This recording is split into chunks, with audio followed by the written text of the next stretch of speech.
Et maintenant, il faut que je vous trouve ce petit sondage. Je vais vous demander donc de répondre à ce petit sondage maintenant.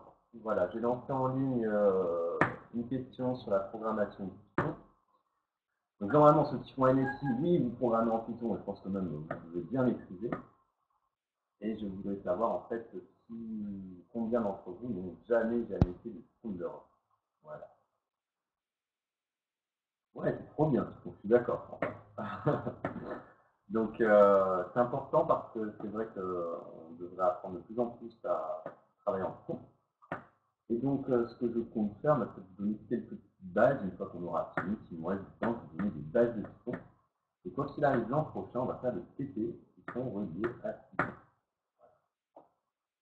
Parce que moi ce que je vous conseille d'installer sur vos tablettes, sur vos ordi, c'est Anaconda, on appelle. Et ça vous permet d'avoir accès à plein de langages de programmation, dont Python. Et la plateforme Vista par exemple. C'est très très bien.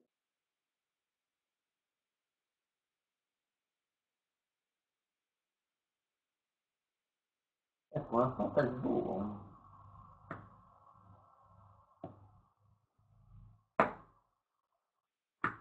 Après, vous n'êtes pas nombreux encore connectés jusqu'au 22. Donc, on va voir. Bah, Dany, tu lis la question, tu réponds.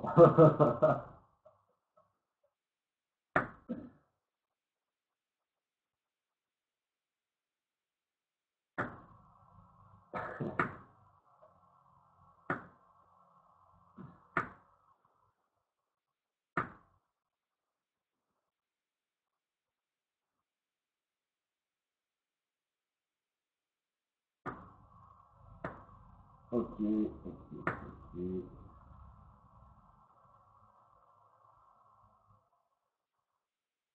Ah, on est vraiment à 50-50. 50% vous avez fait du Python, 50% que dalle.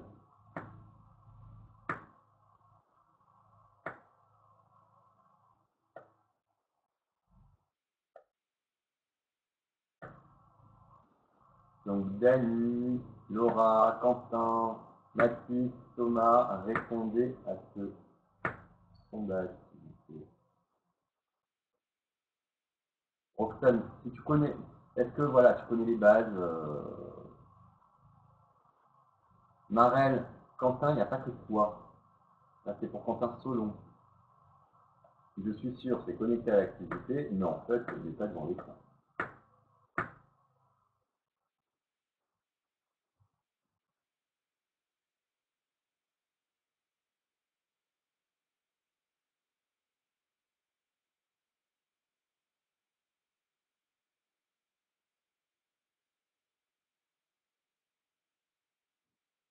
Donc Laura, Maxime, Quentin, Thomas répondaient à la question. Quentin Solon.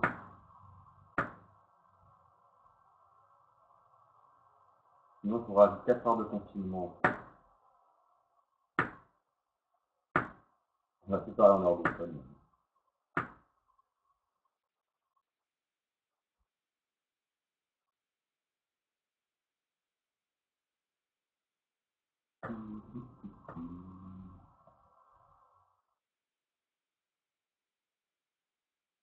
Mais ce que tu veux, Laura, comme tu le sens.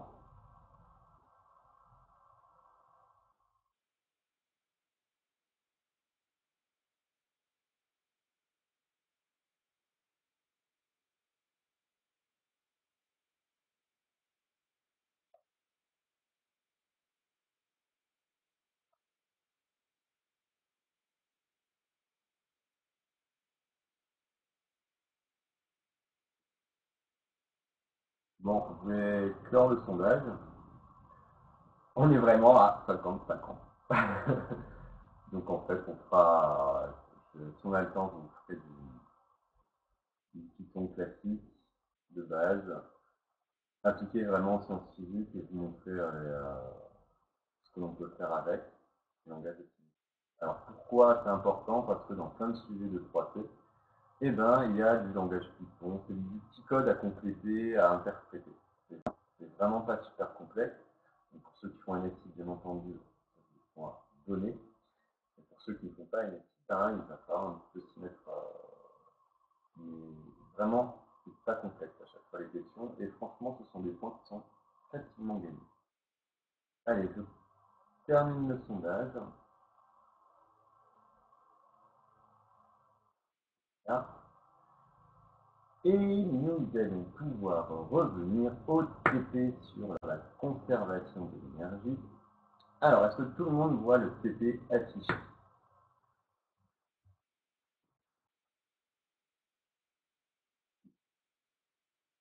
Est-ce que vous l'avez fait, enfin la majorité, est-ce que vous avez réussi à le faire? Alors c'est sûr, hein, pas avec la Vinéca parce que vous n'avez pas la vidéo, mais le fichier de points a été donné. Mais par contre, je vais vous montrer comment on fait ce fichier de points avec la Vinéca. On le refera et vous allez voir que c'est super simple. Vous l'avez déjà fait cette année de toute façon. Alors, comment je vais faire? Comment je vais gérer le texte? On va voir. Donc, mon avis.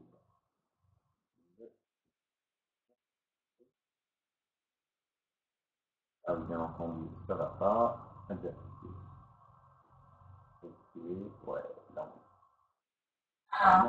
non, pas possible.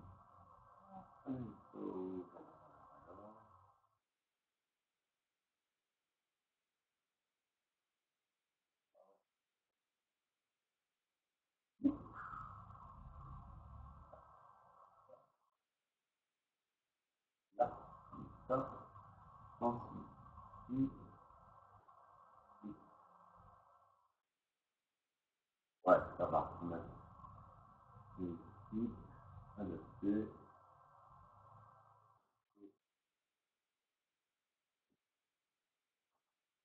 Donc là, en fait, vous avez donc sur le, ouais, là, vous voyez ça, peut-être. Ah, ça doit marcher.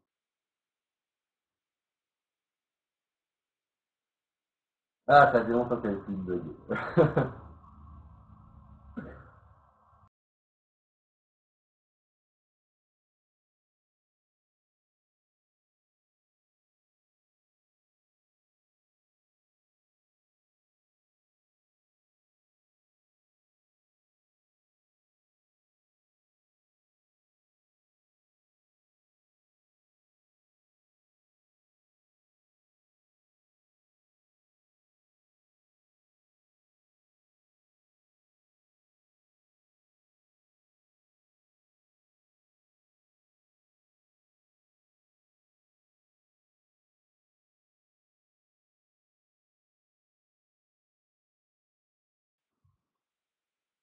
Non, voilà. Ça va mieux. Donc il y a un petit bug. Alors, il y a un truc qui me gêne, c'est que je réadapte la caméra parce qu'elle est trop basse. Pas comme voilà. Par contre, c'est flou. On va adapter la focale.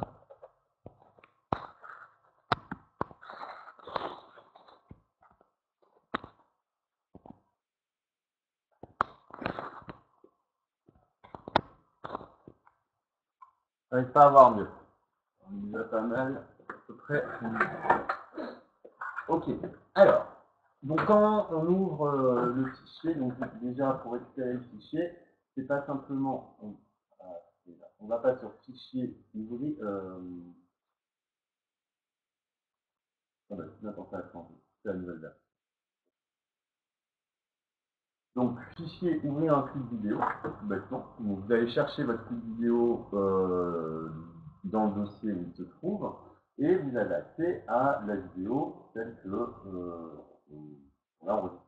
Alors, en général, ce qu'on vous demande pour un sujet d'épreuve expérimentale, c'est soit la vidéo est fournie et puis il y a plus de complexité dans l'interprétation et dans les manipulations du tableur, soit vous devez réaliser la vidéo et donc au final le TP est un peu plus simple.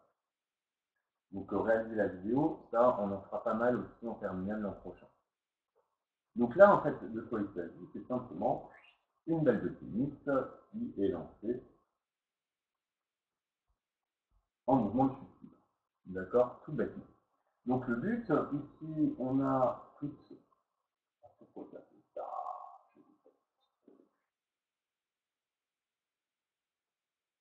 Voilà. Très bien. Donc vous avez une première colonne qui caractérise le temps, et après chaque pointage va vous donner les coordonnées que vous allez pointer sur votre image. Donc par exemple, alors on peut jouer sur différentes choses, vous pouvez zoomer, d'accord, par exemple, si vous ouvrez une fenêtre de zoom pour avoir une position précise de votre pointage. Et comme ma balle est jaune, je vais rester avec ce cadre. Donc là, par exemple, je me centre sur ma balle, on voit bien que je vais pointer cette coordonnée pour la première image. Dans ce logiciel, la prise, comment ça, la prise?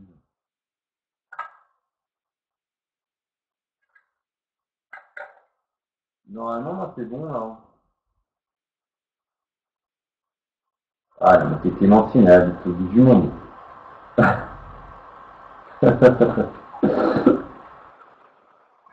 Donc, je reviens sur mon pointage. L'avantage de ce logiciel à Dimeter, c'est que par exemple, vous pouvez pointer plusieurs points dans un seul fichier. Par exemple, si vous vous intéressez au mouvement de deux objets dans une seule même vidéo, ici, vous pouvez regarder point par image, vous pouvez en mettre 1, 2, 3, vous pouvez en mettre 1. Et donc, au fur et à mesure, vous aurez d'autres colonnes qui apparaissent, x1, y1, x2, y2, etc., etc. Alors, ce que l'on fait, on va faire ce pointage. Donc, tout bêtement, je clique ici et directement, les coordonnées des points apparaissent. Sauf que, si on fait ça, on a oublié quelque chose d'essentiel pour un logiciel de pointage. Qu'est-ce qu'il faut faire avant toute chose pour pouvoir commencer un pointage vidéo à l'aide d'un logiciel de pointage, d'après? Exactement. Il faut étalonner la vidéo. C'est-à-dire, on ne sait pas donner une échelle de grandeur, parce que cette taille, par exemple, si je prends la taille de la fenêtre, je ne sais pas, enfin, le logiciel ne sait pas à quoi ça correspond. Donc nous, on a besoin d'une référence de mesure. Donc c'est ce qu'on va faire. On va aller dans l'étalonnage. Alors c'est pour ça, je reviens 2 petites secondes dans TP conservation, et on vous donne là-dessus des distances bien particulières. La hauteur de cette fenêtre est à 0,79 m, sa largeur bord à bord est à 0,50 m. Alors qu'est-ce qu'il est préférable de prendre, d'après vous? Est-ce que c'est mieux de prendre la distance 0,50 m ou la distance 0,79 m?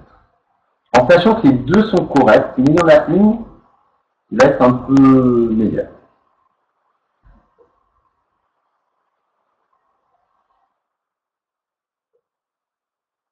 Et non, il vaut mieux prendre 0,79. En fait, plus la taille de l'objet mesuré est grande, moins il y aura d'imprécision de mesure. Alors, mais après, si vous prenez 0,50, ça ne va pas changer fondamentalement les résultats. D'accord? La masse de la balle est donnée, et puis on vous donne aussi, ici, j'aime pas en violet, c'est quoi ce truc? On ne voit rien. Sélectionner. On vous donne la position des axes. Donc, qu'est-ce qu'on dit? On prend l'origine des axes comme étant la position initiale de la balle. Donc, à cet endroit, l'accent X horizontal, l'accent Y vertical. Le dt, c'est l'intervalle de temps qui sépare deux images successives à 50 millisecondes, et la masse de la balle est à 56 grammes. Voilà toutes les informations qu'on a. Donc, on va s'en servir dans le logiciel de pointage. J'ai peur, en fait, à chaque fois que je change, que je reviens à la caméra, que ça bug. Là, ça va, pour le moment. Donc, je vais aller dans cet étalonnage. Alors, je reviens à ma position initiale. Je vais supprimer ce point. Voilà. Et je vais étalonner sur ma première image. Donc, on avait dit 0,79, je ne sais plus, j'ai oublié. C'est combien? 0,79. Ok, merci. Alors déjà, l'origine et le sens des axes. Donc on a dit qu'on prenait un axe orthonormée, de façon on n'a pas trop le champ, et qui est orienté pour les axes de la gauche vers la droite et pour les ordonnées du bas en haut. Mais on peut très bien changer l'axe des axes, ça ne changera rien fondamentalement sur le résultat. Donc, je prends cet axe et je le positionne au centre de la balle à sa position initiale. Donc, on a dessiné nos axes. Et à partir de là, on nous demande une échelle. Donc, l'échelle, on doit sélectionner 2 points. Donc, premier point, le haut de la porte, de la fenêtre. Hop. Ensuite, je sélectionne le deuxième point et je vais au bas de la fenêtre en essayant d'être le plus vertical possible pour éviter les erreurs de parallèle. Voilà. À peu près vertical, je pourrais peut-être refaire mon premier point, mettre un peu plus ici, de façon à avoir une verticalité un peu plus. Et ensuite, sur la distance, eh ben, on me demande la grandeur, et la grandeur doit être donnée en mètres. Donc on va mettre 0,79. Je ne sais plus si c'est des points ou pas. On est. Donc ça y est, notre logiciel est étalonné. Maintenant, on n'a plus qu'à faire notre pointage. Donc on y va, tranquille. Alors on sait que la première position, c'est l'origine du repère. Et directement, une fois qu'on pointe, on a juste à cliquer et on passe à la position suivante, etc. etc. Donc, le pointage, normalement, il faut le faire de façon très précise. Là, c'est vrai que c'est un petit peu vite, de façon à vous montrer comment ensuite on va exporter les fichiers. Même si c'est donné, il faut quand même que je vous montre une première fois. Alors, normalement, à Vineca, vous pouvez totalement le télécharger, c'est gratuit.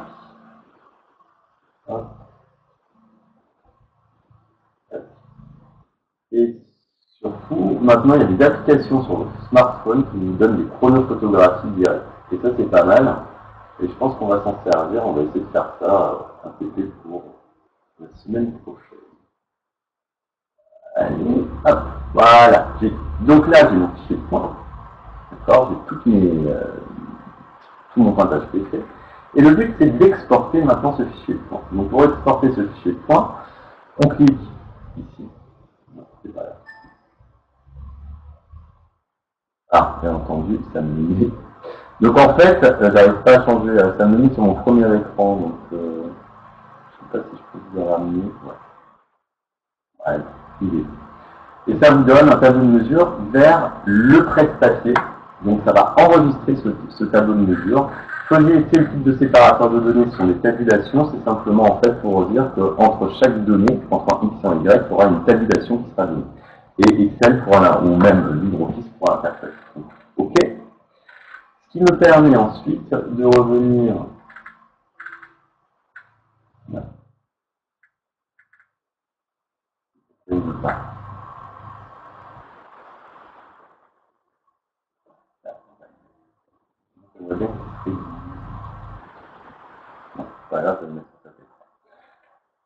Et si j'ouvre une fenêtre Excel, je n'ai plus qu'à coller et directement mes fichiers de points apparaissent.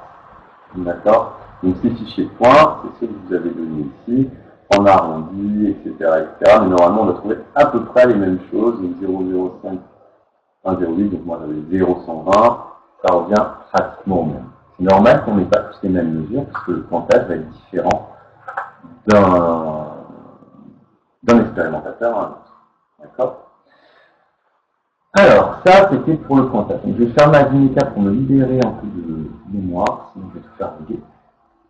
Et je reviens au TP. Donc ça, c'est toute cette partie qu'on vous demandait. Ce que ça, vous ne pouvez pas faire, copier les données, ouvrir un fichier Excel. Et ensuite, ce qu'on va faire, c'est donc étudier la vitesse. Donc, on vous rappelle ici la formule qui vous donne la vitesse d'un point. C'est égal à A, I moins 1, I plus 1, T, I plus 1, moins T moins 1. Ou alors de taux, puisque le temps qui sépare deux images successives, on l'appelle taux. Donc c'est vrai qu'entre deux images, entre trois images successives, là, entre A-1 et A-1, il s'écoule 2 taux. Normalement, donc ça c'est plutôt ce qu'on donnait avant, puisqu'on ne voyait pas la vitesse du point de vue vectoriel. Il ne faut pas oublier que la vitesse est un vecteur. Là, normalement, et ce qu'on va faire, c'est étudier les coordonnées de cette vitesse. Donc on a créé une colonne Vx et Vy pour les coordonnées de la vitesse en x, Vy pour les coordonnées de la vitesse en y. Et enfin, à partir des coordonnées des vecteurs vitesse, on va pouvoir retenir la norme, c'est-à-dire à la vitesse en mètres par seconde directement de ce vecteur. Une fois qu'on aura fait ça, on fera l'étude énergétique. Donc là, je reviens.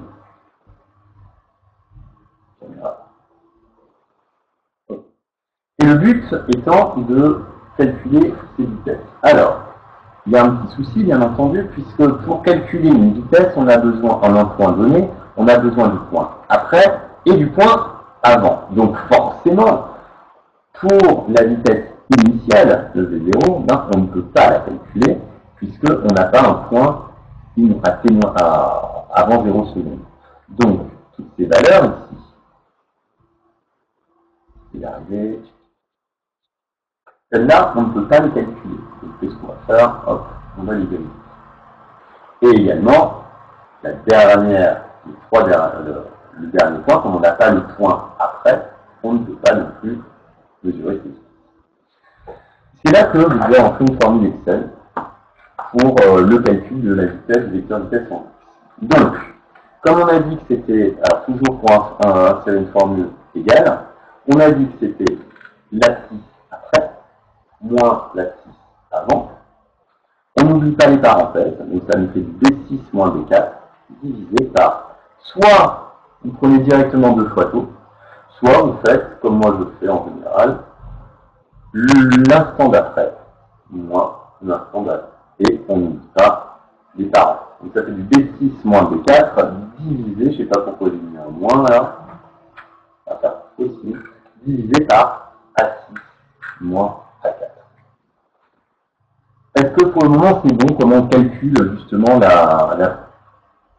l'abscisse du vecteur vitesse?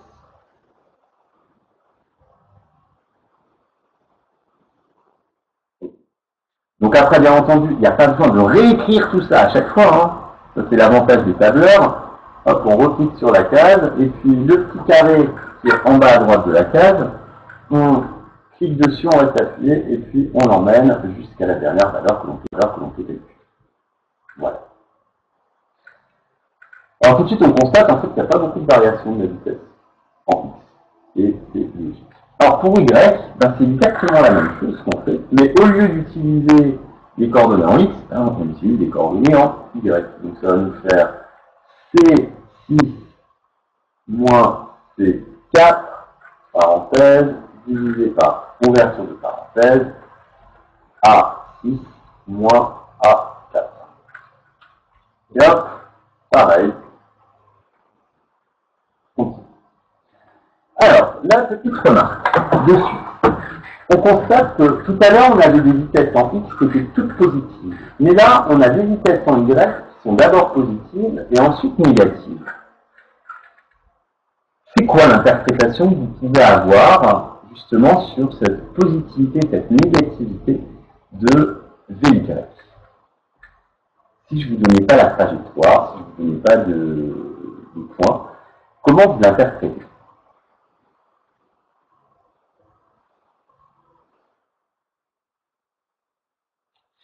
Alors, c'est pas si on ralentit, on accélère. Si on ralentit, on accélère, l'accélération ou la décélération, ça va plutôt être sur la valeur donc la norme du vecteur vitesse. D'accord? Donc, non, je ne suis pas d'accord. C'est sûr que si la valeur de V, donc la dernière colonne, la troisième colonne qu'on va calculer, si ça augmente ou ça descend, on va pouvoir dire ça accélère ou ça décélère. Là, ce qui m'intéresse, c'est vraiment le signe d'une des composantes du vecteur vitesse, à savoir la composante, la coordonnée en Y.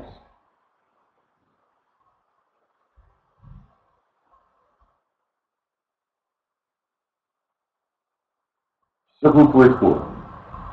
Ce pas des questions qui étaient dans le TT, mais c'est des questions qui vous permettent de comprendre des choses et de relier l'IMAX au phénomène physique. exactement Mathis. La balle, elle monte ou elle descend. Comme notre axe de coordonnées, notre repère de coordonnées, en ordre il est vers le haut, hein, on a orienté l'axe vers le haut. Si le vecteur vitesse, la composante du vecteur vitesse en Y est positive, ça veut dire que le vecteur vitesse en Y est dirigé vers le haut. Donc la balle va monter. Si par contre la composante est négative, ça veut dire que la vitesse est vers le bas, donc la balle va descendre. Donc on voit bien qu'il y a deux phases du mouvement, une phase d'ascension, la balle monte, et ensuite une phase de descente, la balle. Et ça, c'est comme ça que j'aimerais que vous commenciez à arriver à raisonner en physique, c'est-à-dire en pensant, en interprétant les nombres et les données que vous avez, en les interprétant d'un point de vue physique. Ça a l'air tout bête, hein? C'est positif, ça monte, c'est négatif, ça descend. Voilà. Mais, si on avait pris par exemple un axe vertical orienté vers le bas, l'interprétation aurait été exactement la même, sauf que là on aurait des valeurs, au départ on aurait des valeurs négatives et ensuite des valeurs positives. Donc il faut vraiment que vous arriviez à faire ce lien entre mon espace mathématique, tout ce que j'ai du point de vue mathématique, l'outillage mathématique, et l'interprétation que vous allez en donner du point de vue physique, et même chimique d'ailleurs, quand vous étudiez des réactions. Les collines aussi avait dit. Donc c'était très bien aussi.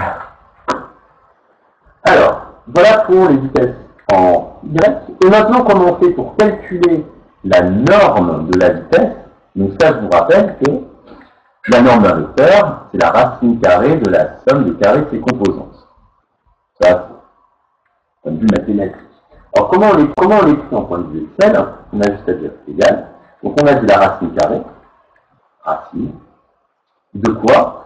Donc, de la composante Vx que j'élève au carré, donc c'est chapeau 2, plus la composante en Y, tac, au carré également, et on peut fermer la barre.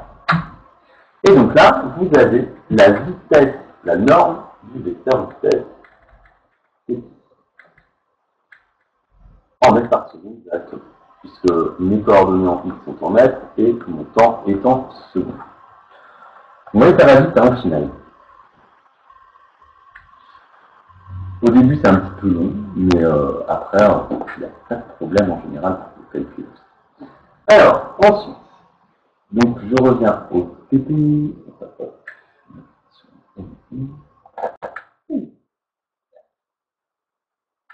Ce fichier donne les résultats des pointages, tac tac tac, une colonne vitesse, formule à étudier à retenir, ok. Énergie cinétique. Donc, pour quelle position ne peut-on pas calculer la vitesse et pourquoi? Donc, pour répondre à ça, qu'est-ce que je vais vous écrire? Tableau blanc de réponse. Donc, ce sera les deux.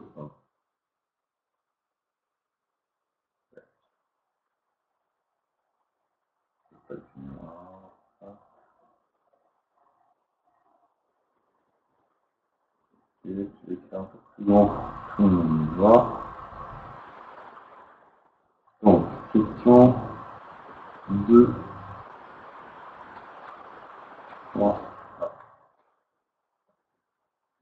Alors, comment on va répondre à ça? On ne peut pas calculer. Est-ce que vous voyez ce que j'écris au fur et à mesure? Ça s'écrit en même temps? Allez, parfait. C'est beau la technique. On ne peut pas calculer l'énergie cinétique du premier et du dernier point, car afin de calculer la vitesse d'un point, il est nécessaire de connaître le point, les coordonnées du point d'avant, les coordonnées du point précédent et du point suivant. D'accord? Voilà un type de réponse qu'on aurait que vous aurez pu donner. Alors,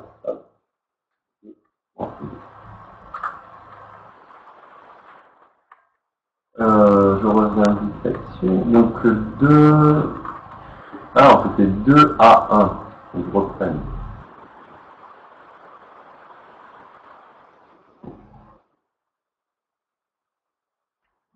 2.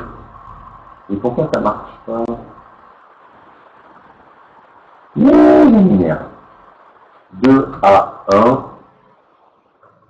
2 à 2. Allez, j'y arrive.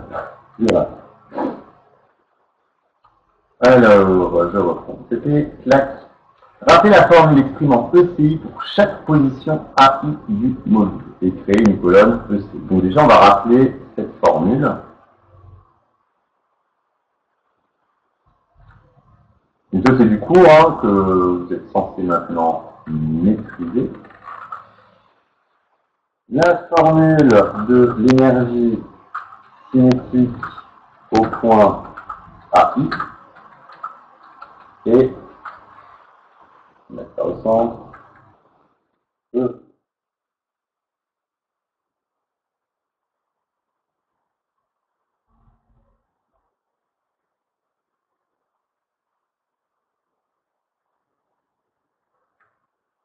ECI est égal à, alors, 1 demi, multiplié par la masse du système, multiplié par la vitesse du point I. Donc la vitesse est la norme, ici.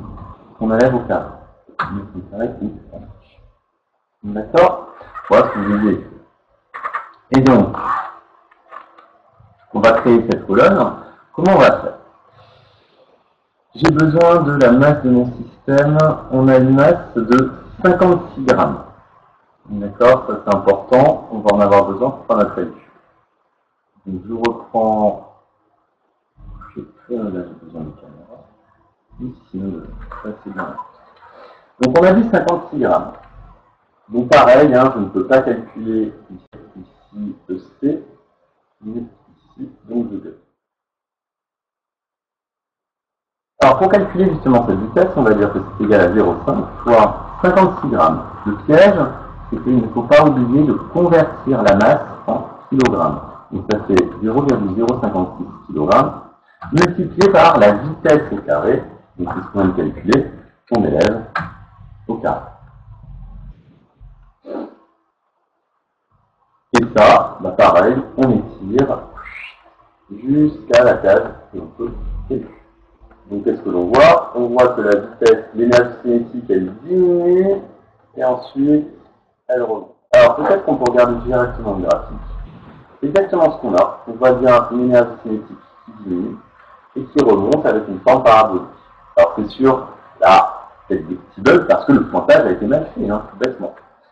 Est-ce que c'est logique que cette énergie cinétique diminue puis augmente d'après notre mouvement parabolique? Oui, c'est tout à fait logique. Parce que quand la balle monte, en fait, qu'est-ce qui se passe? Elle perd en vitesse. Elle ralentit. Et donc, comme elle ralentit, forcément, elle perd de l'énergie cinétique. Mais cette énergie cinétique, elle ne part pas n'importe où. Elle doit être transférée sous une autre forme. D'où le terme de transfert d'énergie dans les phénomènes mécaniques. Et comment est-ce sous quelle forme elle va apparaître? Et bien, comme la balle monte, elle gagne en énergie potentielle de position. Elle va gagner de l'énergie potentielle. Donc, il y a un transfert d'énergie cinétique vers de l'énergie potentielle. Et après, quand la balle va redescendre, au contraire, elle va accélérer, et donc elle va perdre de l'énergie potentielle qui va être transformée en énergie cinétique pour pouvoir lui donner de plus en plus de vitesse. C'est ça, normalement, qu'on va réussir à trouver. Donc, on a été là. Ça, c'était pour notre énergie cinétique. Je reviens sur le TP. Donc on a créé la colonne, on passe au B. Énergie potentielle de pesanteur, donc on en est au 2B3. Rappelez la formule exprimant EPPI pour chaque position AI du modèle. Donc 2B3. Ça devient. Je reviens là, hop. 2.B.3. Alors, la formule de l'énergie potentielle de pesanteur au point AI T.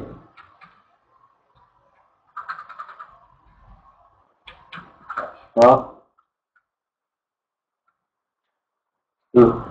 T. T. T. T. I égale M fois G fois. Alors là, c'est pas du Z, hein, on est en Y, donc Y. D'accord? Le seul truc, c'est qu'il faut normalement une énergie potentielle de pesanteur, même quand on est à un niveau quelconque, même si on est au ras du sol, on peut posséder une énergie potentielle de pesanteur.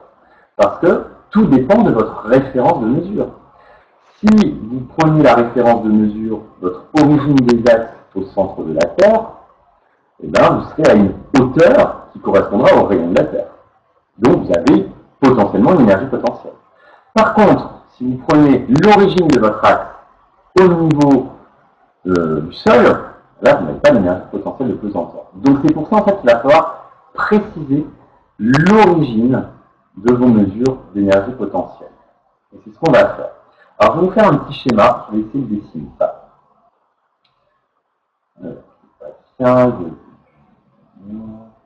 C'est les lignes.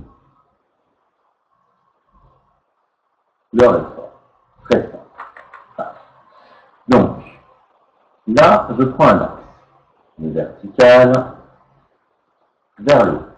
D'accord?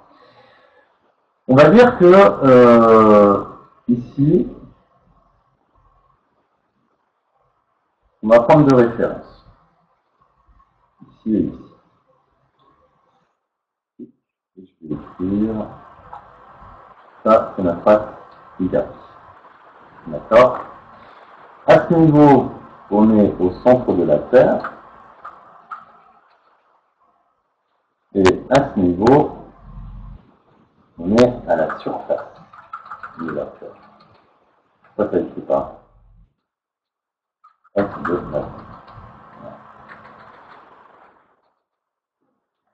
Donc voilà, on a ces deux choses.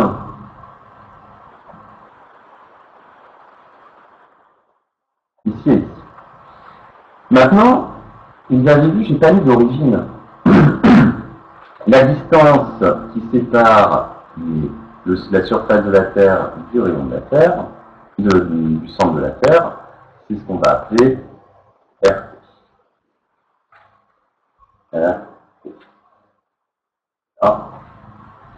Et donc, là, on va avoir toute cette importance de voir si je prends une référence de mesure différente, je ne vais pas avoir la même énergie potentielle. Donc, on va considérer un point qui est à une altitude Y, qui est à, on va dire, comment je vais faire, c'est ici. D'accord? Et cette hauteur, par rapport à la surface de la Terre, on va l'appeler H.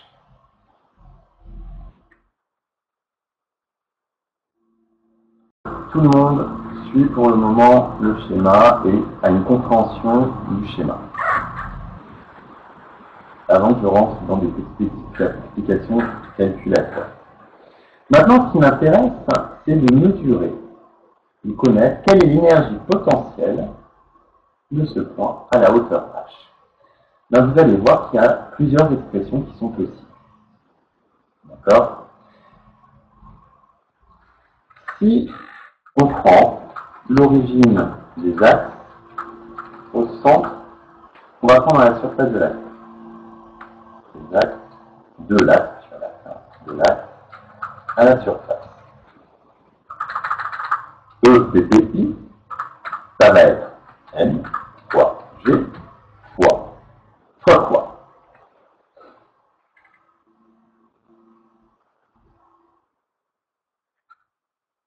Quel est exactement fois H? D'accord? Puisque je considère que l'origine de mon potentiel, mon énergie potentielle, est à la surface de la Terre. Donc quand je suis à la surface de la Terre, j'ai l'origine, alors c'est pas l'origine de l'axe que je devrais dire, l'origine des énergies potentielles à la surface. D'accord? Et l'origine de l'axe à la surface également. L'axe à la surface également. Mais maintenant, rien ne m'empêche de dire que je vais prendre l'origine à un autre endroit. Et dans ce cas-là, je n'aurai pas la même chose. Mais maintenant, si on prend par exemple l'origine des énergies potentielles au centre, au centre de la Terre, et l'origine de l'axe au centre également. EPPI est égal à quoi? Donc M fois G fois quoi? FSH. Parfait. D'accord, très bien.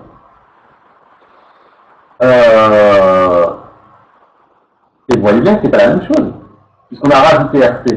Mais pourtant, ce sont deux valeurs différentes, mais qui représentent exactement la même chose.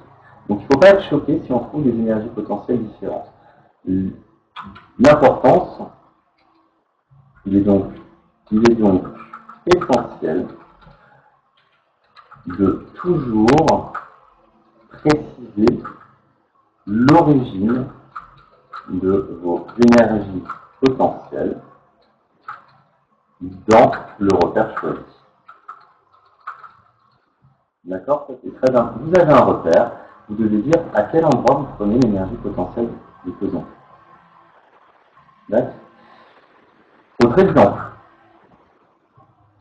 Si on prend l'origine des énergies potentielles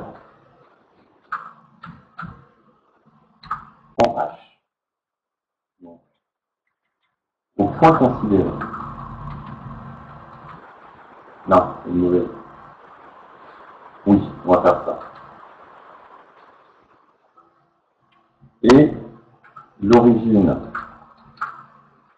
du repère à la surface de la Terre.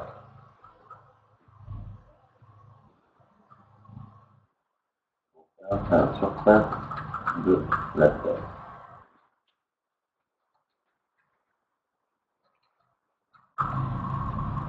Comment exprime-t-on l'énergie potentielle d'un point situé à la surface de la Terre? Alors, je m'explique. Vous dites que votre origine de repère, il est là, à la surface de la Terre, mais que votre origine des potentiels, c'est-à-dire la valeur pour laquelle l'énergie potentielle est égale à 0, elle est située à H. Que vaut l'énergie potentielle à la surface de la Terre? Si vous avez à répondre à ça, c'est sûr que vous aurez pu lire. Mais c'est quelque chose d'essentiel. Donc, EPT surface, R égale. Donc, on aura toujours M fois G fois quoi? Ben, elle est écrite la question, Mathis, tu la vois pas?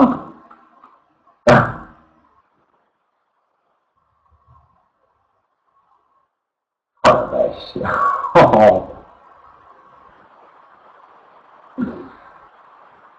Je me répète, on a notre origine des énergies potentielles qui est ici.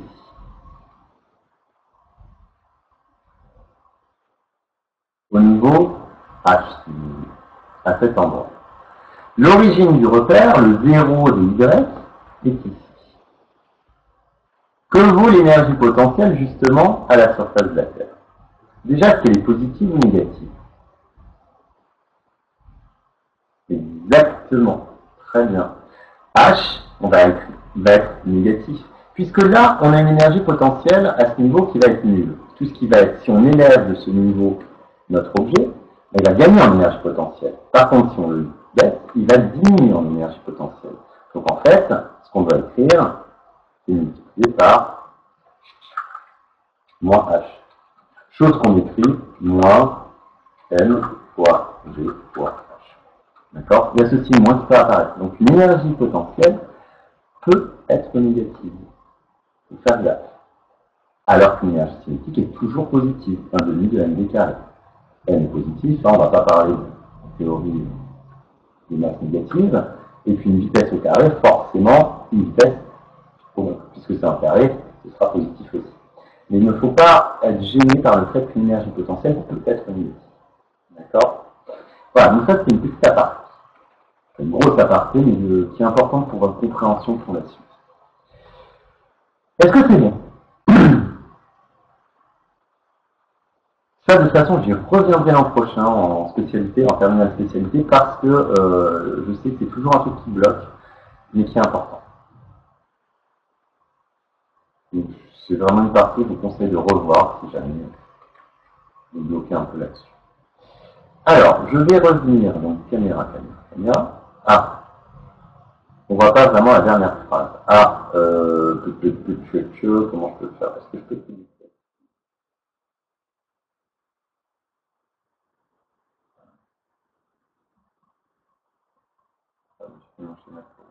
C'est mieux comme ça, Clémentine?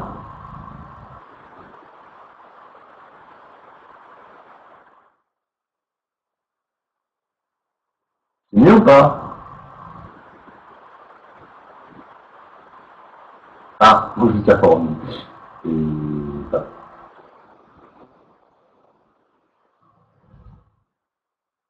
Là, ça doit le faire. Parce que moi, je le vois super bien.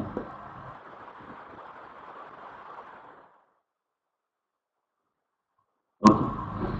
Je le replace après si vous voulez. Là, on va juste, je reviens sur l'écran justement pour créer l'énergie potentielle de pesanteur, la colonne énergie potentielle de pesanteur. Donc je reviens sur la caméra. Ouais, ça n'a pas mieux. Alors c'est vrai, hein, on pourrait calculer l'énergie potentielle de pesanteur environ. Puisque l'énergie potentielle, on peut la calculer à l'origine de notre repère. Et en prenant l'origine de nos potentiels à cet endroit, bah, forcément ce sera 0. Donc ce que l'on va dire, c'était 1. Donc on avait dit combien c'était 0,056 grammes. Donc c'est égal à 0,056 M. G, on le prend à combien? 9,8. Multiplié par la hauteur de la balle. Bah, la hauteur de la balle, elle est donnée par la coordonnée en Y. Clac. Donc l'énergie potentielle nulle au départ. Et ensuite, on tire. Donc on va tirer jusqu'à la fin. Et qu'est-ce qu'on observe? Hop, qu'est-ce qu'on voit ici? Une courbe d'énergie potentielle, bah, celle-là qui est d'abord croissante, puis décroissante. Okay, et tout ça, ça semble cohérent, puisque on a bien dit qu'on a un transfert d'énergie cinétique et d'énergie potentielle. Quand l'une augmente, nécessairement l'autre doit diminuer. Maintenant, ce qu'on va étudier, c'est dans quelle proportion. On revient sur le TP.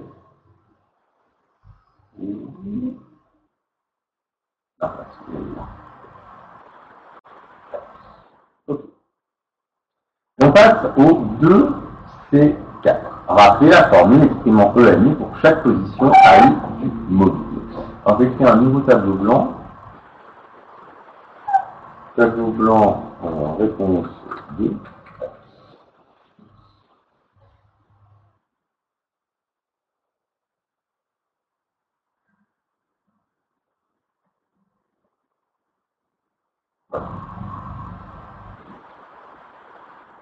Je disais, j'étais... il faut que je revienne, j'ai oublié d'en mettre.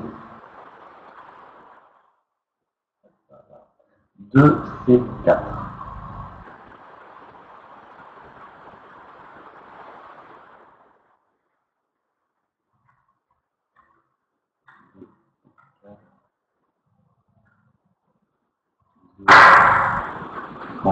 C.4. Donc, on parle de l'énergie mécanique. L'énergie mécanique au point AI s'exprime par l'énergie mécanique, c'est égal à quoi? ENI, c'est égal à l'énergie cinétique plus l'énergie potentielle de pesanteur au point tout bêtement. Donc on a juste à sommer nos deux colonnes. D'accord, ça c'est vraiment tout bête, rien de très compliqué. Alors, on repasse sur notre Excel, on regarde la caméra. Et moi, ce qui m'intéresse, c'est justement de sommer pour chaque valeur de AI l'énergie cinétique et l'énergie potentielle. Alors, le seul problème, c'est que il me manque certains points. Parce que le premier point, je ne mets pas pour l'énergie cinétique, et ni le dernier point. Je ne vais pas obtenir de calcul pour ces points. Alors, on y va. Je change de fenêtre. Et donc, pour remplir cette dernière colonne, je ne vais pas le faire pour la première case, ni pour la dernière case, parce que je n'ai pas accès. Mais j'ai simplement ajouté l'énergie cinétique avec l'énergie potentielle. Et ensuite, qu'est-ce qu'on fait? On tire la colonne. Et qu'est-ce qu'on constate? On voit que c'est à peu près constant. Alors, c'est sûr que sur des valeurs, on ne le voit pas directement. Donc, le mieux, c'est de regarder graphiquement. Et qu'est-ce que l'on voit? Graphiquement, vous avez ces points en vert ici, qui vous montrent quelque chose d'à peu près constant. Si on modélise par une équation mathématique, on peut voir qu'on a une grande constance. Et ça prouve, ce type d'étude, que l'énergie mécanique s'est conservée.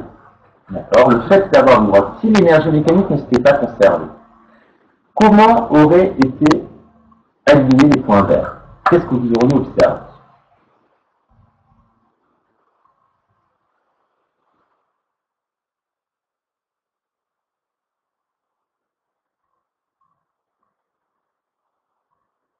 Alors, essayez d'imaginer. Qu'est-ce que vous auriez eu si l'énergie mécanique n'était pas conservée lors de cette chute, de ce lancer de balle de tennis?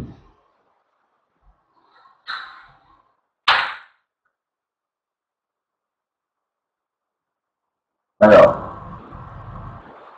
ça veut dire quoi? La coupe diminuerait, je pense que le prof de maths, ou la prof de maths serait pas content si tu disais ça. Elle aurait quelle forme, les filles?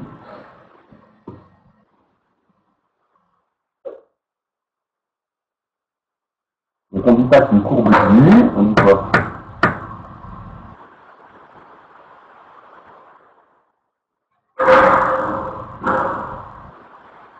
Voilà, elle est décroissante. Ce serait une courbe décroissante. En fait, on devrait observer pratiquement une droite décroissante.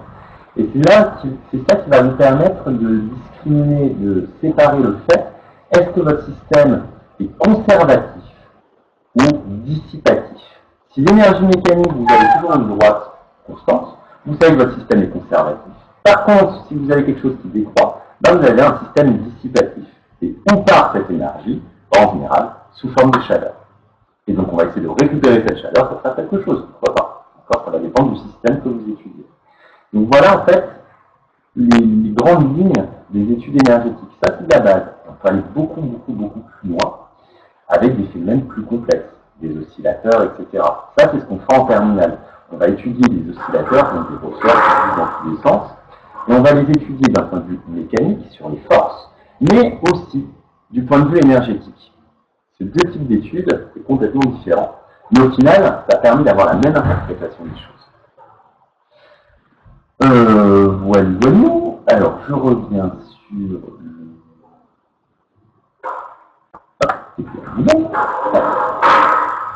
Créer une colonne, ça, c'est bon. Tracer selon le modèle, nuage de points, la représentation de la politique tout seul. Enregistrer votre travail, donc ça ne pas enregistrer. Commenter les 3 courbes obtenues. Là, c'est qu'est-ce qu'on vous demande au final? Donc c'est 2D5. J'ai mis mon tableau de réponse. Et là, donc je reviens là-dessus.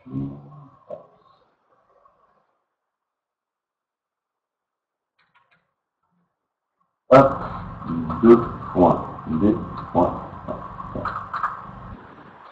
Donc, on constate à l'aide de ces 3 courbes que l'énergie mécanique se conserve, droite, horizontale, droite constante. Hein. Et on peut constater un transfert de l'énergie cinétique vers l'énergie potentielle et inversement. Ainsi, un mouvement de chute libre peut être considéré comme un simple transfert d'un type d'énergie vers une autre. Voilà, c'est ça la conclusion. Voyez, pour ce TP.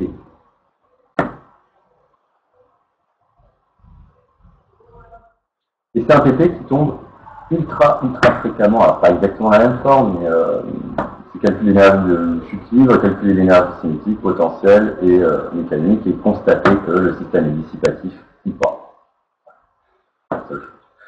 Et en général, c'est le TP type ECE que vous réussissez très bien, parce qu'on l'a bouffé en terminale.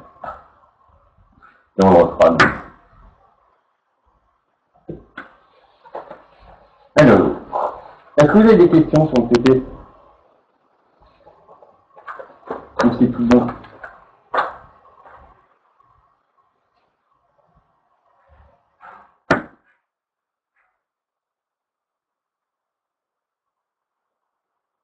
Monsieur Fiorenzoni qui se connaît.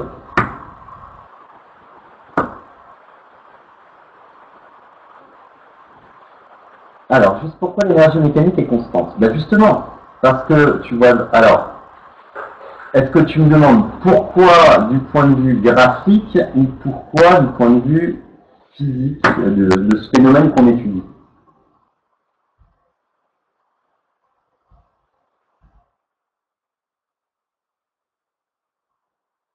Graphiquement. Ben, graphiquement, tu as bien des points qui sont alignés suivant une droite horizontale. C'est caractéristique de quoi? D'une constante. Ça veut dire, quelle que soit la valeur de ton matrice, donc quel que soit l'instant que tu considères, ton énergie mécanique vaudra toujours la même chose, ce sera la même. Donc là, tu peux dire que l'énergie mécanique est constante. Ça te va? Ok, parfait. D'autres questions?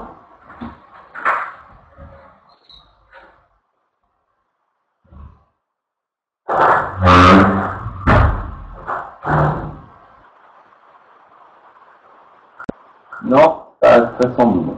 En tout cas, voilà, ce TP, comme je vous l'ai dit, c'est important, et je suis content que vous ayez pu le faire comme ça. Le seul truc que vous n'avez pas pu faire, c'est le pointage, et encore, on peut le faire si vous téléchargez Avimeca, mais quand je vous ai montré la méthodologie, on le refera l'an prochain en spécialité.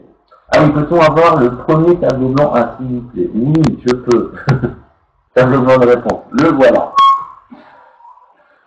Et donc, ce qu'on va faire, alors, on va commencer quelques exos. Il nous reste du temps, il nous reste une petite heure. Et on va essayer de faire, je ne l'ai pas encore testé, on va voir. Le schéma a bougé. Oui, en fait, c'est pas le schéma qui a bougé, c'est que j'ai dû mettre le texte par-dessus. Alors, je veux bien essayer de tout bouger d'un coup, mais je pense que ça va. Non, je peux pas. Je peux pas. Sinon, ça fait tout bouger. Ah si, attendez, je peux peut-être faire ça.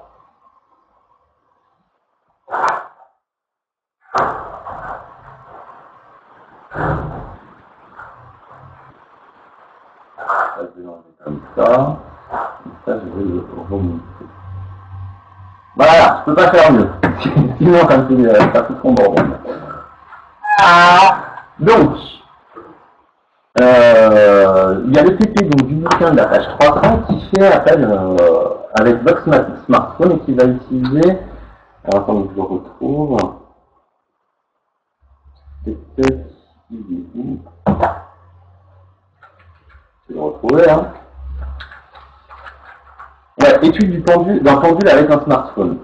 Donc, le but, c'est que vous téléchargez l'application Firefox. Et en fait, on va utiliser un capteur d'oscillation qui est contenu à l'intérieur de votre smartphone, et qui va calculer plein de trucs. les coordonnées en X, en Y et en Z de votre smartphone, le tangage, le roulis et ce qu'on appelle le lacet. Donc le tangage, en fait, c'est la rotation autour de l'axe Y, le roulis autour de l'axe X et le lacet autour de l'axe Z. Et en fait, un pendule, c'est simplement quelque chose qui oscille autour d'un axe bien particulier. Donc, à voir, je ne vais pas tester, mais ça peut être un truc sympa à faire et je pense qu'on va faire ça la semaine prochaine. Et vous pouvez essayer de faire votre montage chez vous. Donc, je vais un peu vous montrer comment on fait. Ça refrise, monsieur. Non, ça refrise pas. Mais plutôt à côté qui frise. Ça dépend aussi vachement de votre collection. Tu vois, ta connexion est bonne, important. Et là, malheureusement, ça c'est le problème. Si vous avez une imprimante, vous pouvez imprimer la correction. Ouais, c'est vrai que si vous voulez imprimer ça, vous pouvez direct en bas à droite, normalement, vous pouvez imprimer, télécharger le tableau, etc. Ou vous retrouvez sur la chaîne YouTube une fois que ce sera mis en ligne. D'ailleurs, il n'y a pas beaucoup d'abonnés sur la chaîne, ça veut dire qu'il n'y a pas beaucoup qui regardent, je trouve. Quentin. Alors déjà, percer, ER. Ouais, bien, c'est corrigé tout ça. Je t'avoue, c'est pas mal. Ok, je vais rallumer.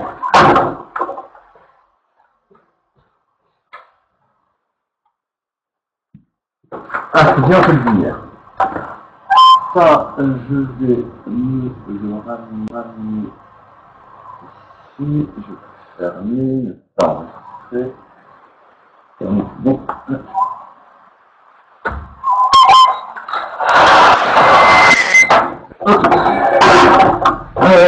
Alors, c'est voir si je peux remettre la caméra en centre.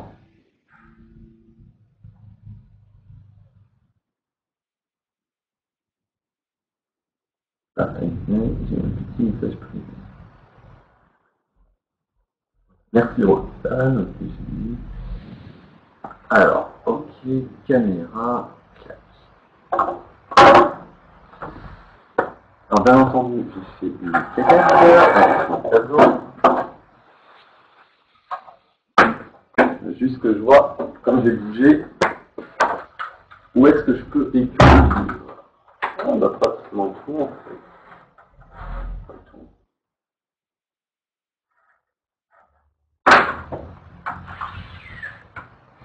Là, en bas c'est bon.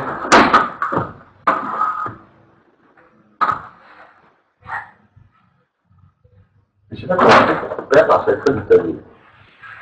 On est là.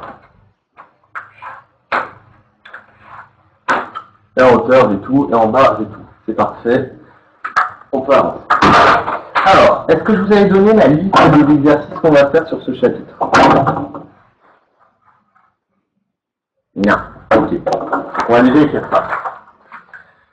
C'était une liste indicative, donc on va voir. Alors, 11, 13, 66, 15, 37, 19, 70, 21, 108, 23, 312, 25, 311, 28, 312, 30, 312, 31, 313, 33, 314, et 35, 314. Et vous avez 2 heures pour tous les faire.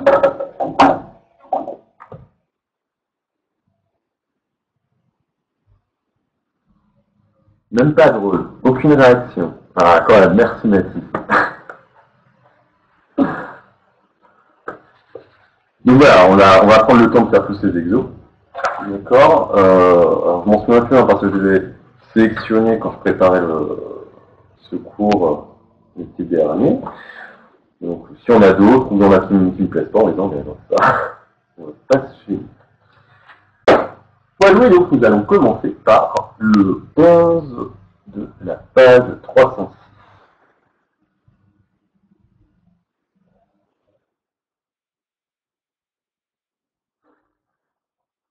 Je vous laisse noter déjà toute la liste des exos qu'on va faire. Pareil, c'est pas tout à faire pour la prochaine fois.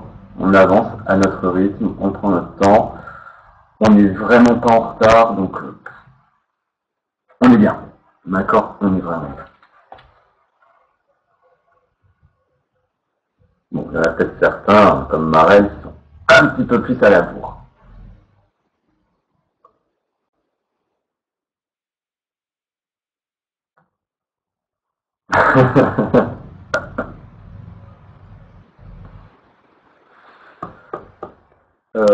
Ah oui, si jamais, donc, à partir du 2 juin, ouais, bah, le 2 juin, normalement, on pourra avoir une discussion, parce que peut-être qu'on va retrouver des cours au mois de juin, en physique.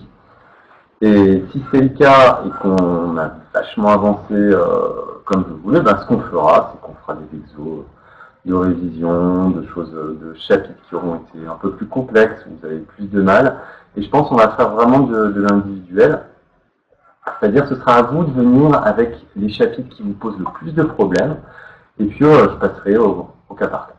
D'accord? Je pense que c'est comme ça qu'on va pouvoir vraiment bien bosser. Donc peut-être Marel va me sortir. Oui, j'ai pas compris tous les chapitres. Mais c'est pas grave.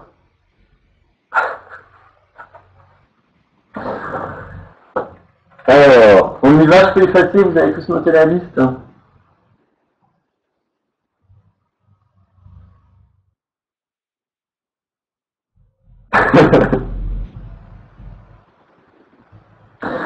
Mais c'est parce que je t'aime bien aussi, Quentin. Moi, je serais pas. Imagine 2 années et peut-être 3 à la suite. Tu vas mourir.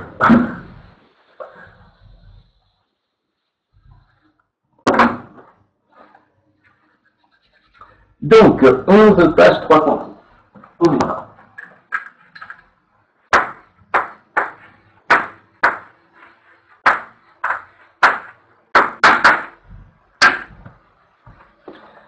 Alors, qu'est-ce qui nous raconte? Vous l'avez tous là. Je vous laisse un petit peu chercher aussi. Je me demande si je peux pas l'afficher. Vous préférez que je le fasse à la craie ou que je l'affiche avec le livre scolaire et qu'on retombe dessus direct?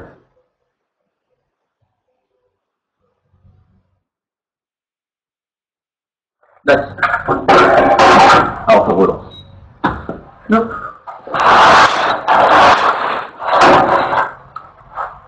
Et ça m'évite de foutre plein de c'est partout. Alors, il est où? Tac, tac, tac. Constitution de la matière.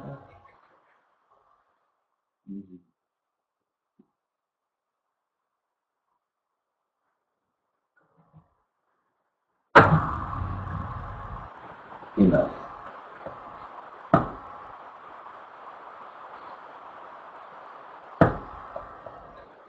Bon, ça rame, hein, comme d'hab.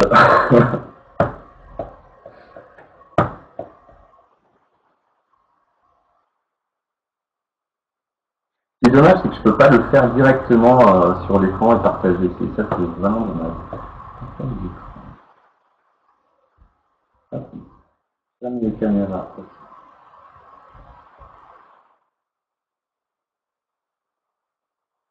suis en train de découvrir une nouvelle fonctionnalité, je sais pas si ça va marcher. On va voir.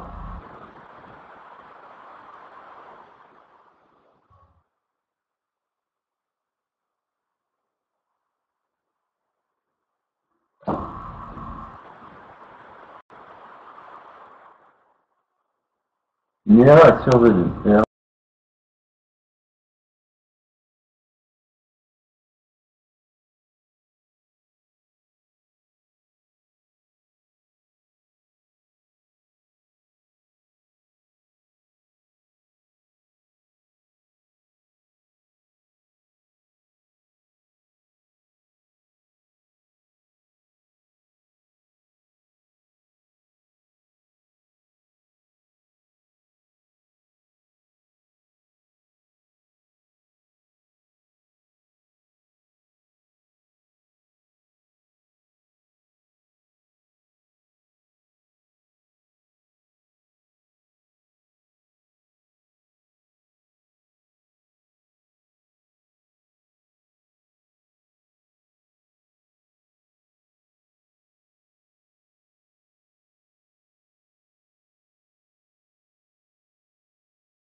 Non, bah me revoilà. En fait, j'ai essayé un truc, ça n'a pas marché. Donc, est-ce qu'on le retente ou pas? Affichage, paramètres multimédia, non. Activation des déplacements immédiats. Je sais pas comment faire ce truc. Non, c'est pas ça.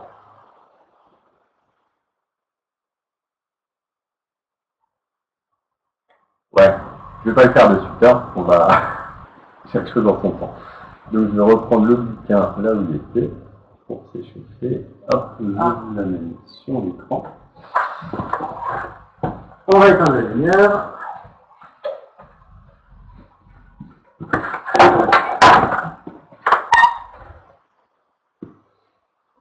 Alors on va réduire un petit peu de façon à ce que vous voyez bien.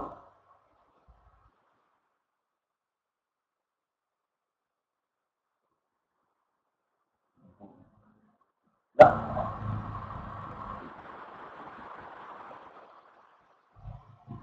Là. Et page 306. Exercice. On va retirer celui-là. Voilà. C'est bon, vous le voyez tous?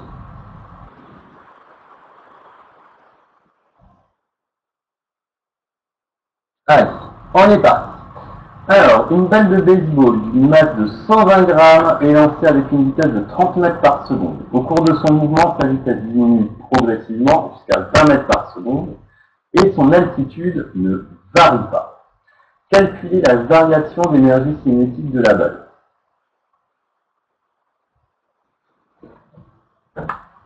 Alors, vous pouvez le faire il y a plusieurs méthodologies pour répondre à cette question. En 3 étapes, ou alors en une seule étape. Vous imaginez bien que je préfère une seule étape, avec une belle expression littérale, et ensuite faire une application numérique avec toutes les données. Maintenant, si vous faites en 3 étapes, ça me va aussi, à partir du moment où c'est cohérent, que c'est rédigé. Alors, méthodologie. Qu'est-ce que vous avez?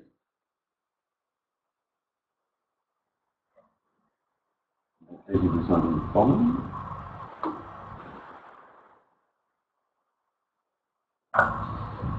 Alors, nous, ce qui nous intéresse, c'est une variation d'énergie cinétique. Donc, une variation d'énergie cinétique, on va l'écrire, alors je prends l'alphabet grec, delta, d'accord? Delta E, C, doit être égal à quoi? Donc cette variation déjà, d'après vous, comme la balle passe d'une vitesse de 30 mètres par seconde à 20 mètres par seconde, quel va être le signe de cette variation d'énergie cinétique? Positive ou négative?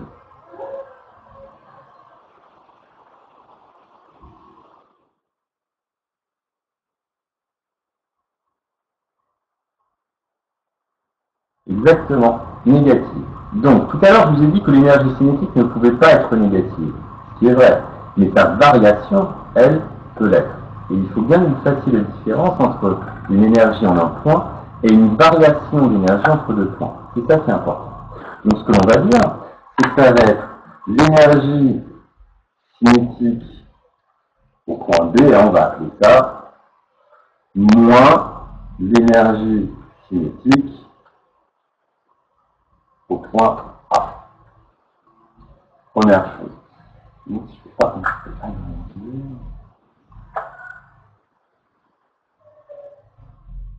Ah, c'est mieux comme ça. Et donc, cette énergie cinétique, on a dit que c'était 1,5 multiplié par m, multiplié par la vitesse en b carré, moins 1,5 multiplié par, là, par la masse, multiplié par la vitesse en A, carré. Et donc, pour simplifier cette expression, on peut dire que c'est égal à 1 demi multiplié par m facteur de VB carré. Ah, il va être carré. Carré.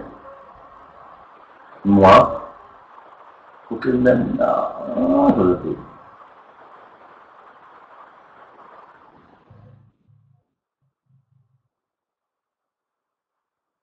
Voilà. Moins V A dessous au carré. Comme ça, on attend.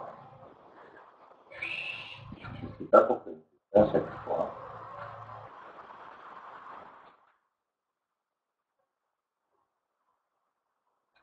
Voilà. Ok.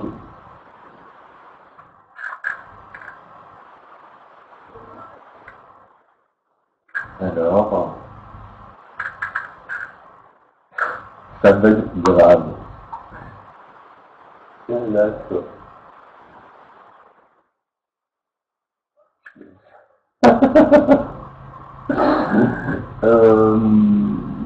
pourquoi il est si gros? Ça marchait très bien. En plus, on a tout effacé. C'est vraiment génial.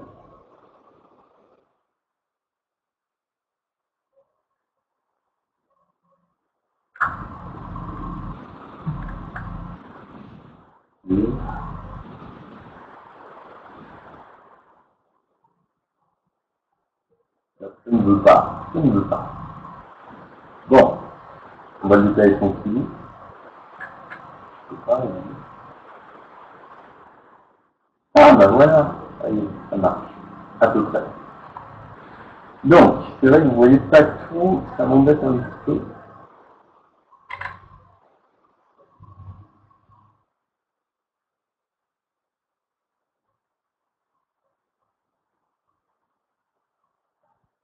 Pourquoi il efface à chaque fois?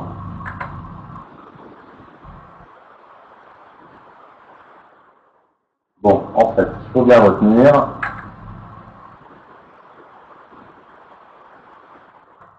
Non, ça marche pas. Affichage.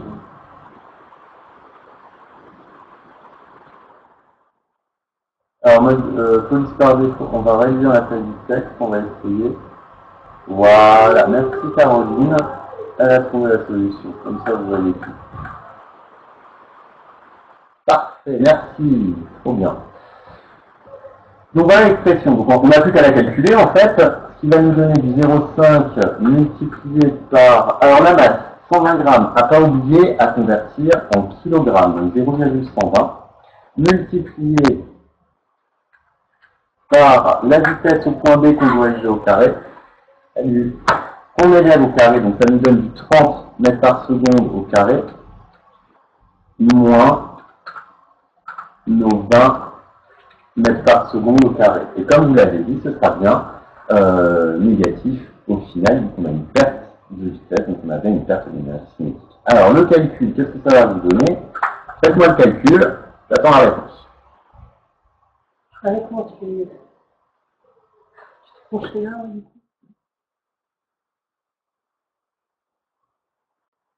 Et tu utilises quoi, le truc du poivre? Pas du tout, pas du tout. Ouais, tu utilises quoi là? Bien. Mais il y a marqué qu'on ne doit pas utiliser les visuels. Tu utilises bien, toi. C'est parce que moi, il disait qu'on n'avait pas le droit, quoi. Oui, c'est un outil qui fonctionne. Moi, ça m'a permis de faire des cours. Parce que franchement, les élèves ont super suivi, sont à fond. Non, moi, je finis aussi. C'est un truc de fou. Non, bah, on va vachement plus vite, hein. Et surtout, je bosse. Pardon. C'est pas 20. Eh non! Non. Parce que c'est la vitesse. Ah si, pardon, c'est moi qui ai fait une bêtise. Puisque c'est la vitesse finale en B qui est à 20 et qui passe à 30. Oui, qui au départ est à 30. Excusez-moi. Alors, désolé, j'ai été dérangé. 0,5 fois 0,12 multiplié par 20 au carré moins 30 au carré. Alors, vous trouvez quoi? C'est ça, c'est faux. Alors, moins 30, mais ça reste toujours faux.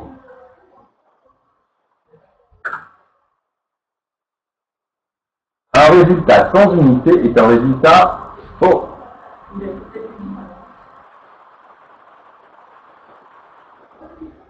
Alors c'est quoi l'unité au final?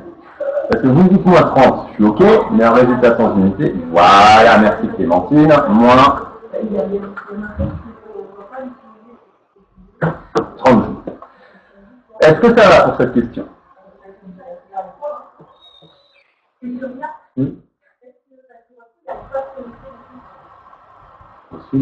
Ça n'a rien à voir. Ah non, pas du tout, puisque chacun, on se connecte par rapport à son compte académique. Voilà. Alors, ouais, ça y est, il y a du monde qui revient au lycée, ça fait très très bizarre, je suis plus tout seul. Alors, en déduire le travail des forces de frottement. Donc là, il va faire une petite justification quand même argumentative.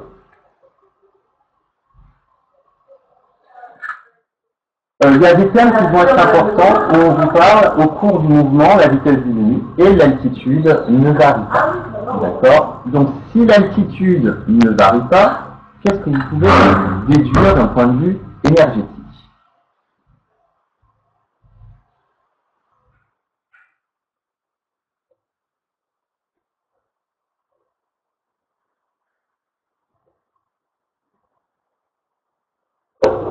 Je répète ma question.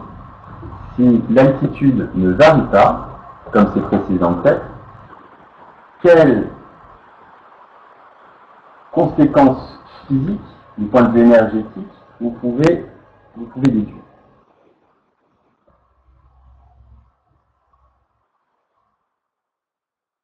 Et surtout mathématiques.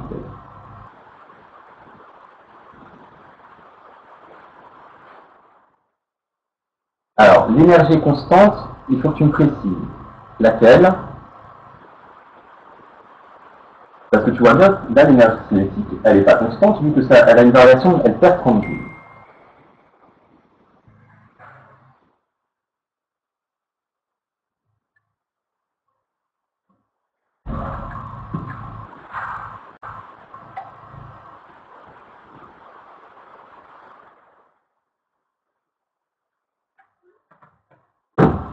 L'énergie potentielle de pesanteur. Exactement. Comme l'énergie potentielle de pesanteur est égale à la masse fois l'intensité de pesanteur multipliée par la hauteur, la hauteur étant constante, forcément, cette énergie potentielle de pesanteur ne varie pas. On a donc une énergie potentielle de pesanteur qui va être constante.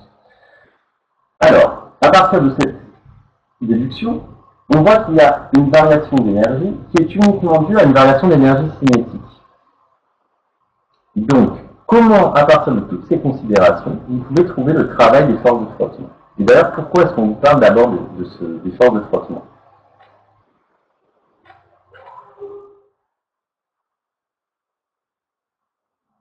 Alors, on va déjà marquer ça. Je vais voir si je vais trouver.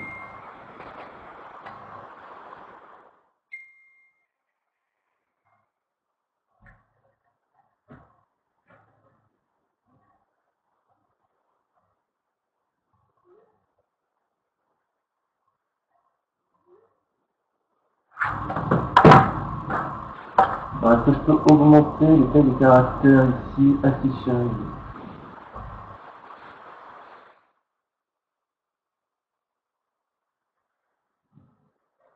Vous avez noté sur le premier. Ce qui m'intéresse, c'est d'avoir un affichage un peu plus gros de façon à ce que vous puissiez bien voir à l'écran. Alors, l'énergie potentielle de pesanteur demeure constante au cours du mouvement. Pourquoi? Car, comment ils avaient dit ça dans le texte? L'altitude ne varie pas. Donc on va reprendre les mêmes termes. L'altitude ne varie pas. Première chose. Or, qu'est-ce que vous pouvez dire sur, donc d'après le cours qu'on a fait lundi dernier, sur le théorème de l'énergie mécanique? Il correspond à quoi, le théorème de l'énergie mécanique? D'après le théorème théorème de l'énergie mécanique. Là, ce qu'on pouvait dire, c'est que, alors je n'ai pas de formule à écrire, on va faire delta. C'est pour ça que parfois je préfère un peu le tableau. Delta EM. Donc ça, c'est la variation d'énergie mécanique est égale à la somme des forces, de somme des travaux, des forces non conservatives.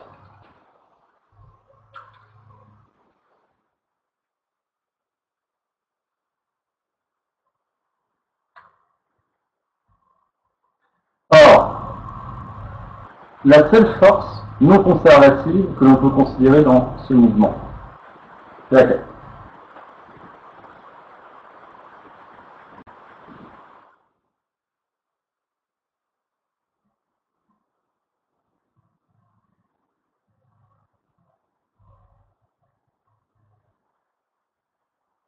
Alors, quelle est la seule force non conservative que l'on peut considérer?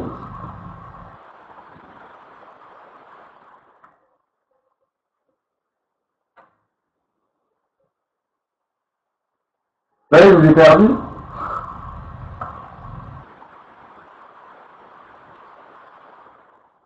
Allô, allô.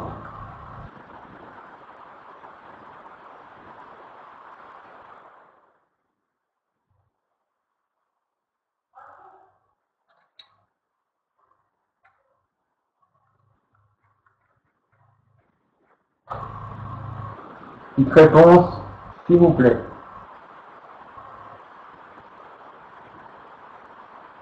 Donc la seule force. Non, copie. C'est ça. Merci. La seule force non conservative correspond au frottement. D'accord? Donc si vous calculez la variation de l'énergie mécanique de votre système, ben, vous calculez également le travail de la force de frottement. Ainsi, comme il n'y a pas de variation d'énergie potentielle,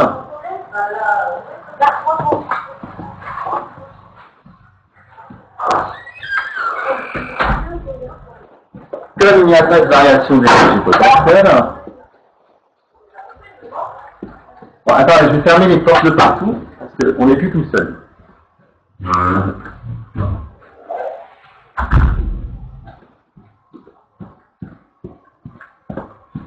En fait, on était vachement nuls, il n'y avait personne. Hein. Donc, comme il n'y a pas de variation d'énergie potentielle, la variation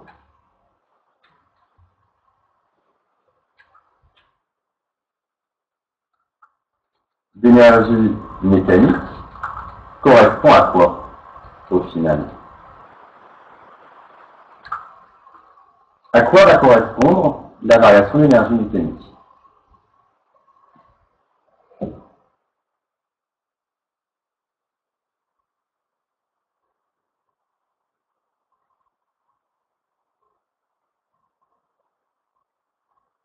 Je me demande si j'ai pas fait une faute dans mon cours.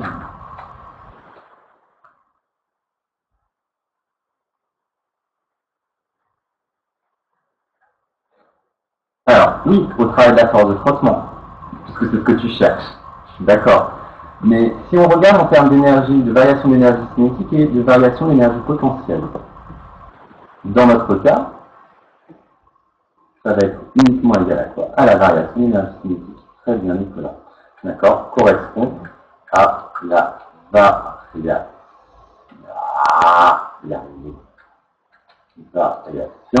de l'énergie cinétique.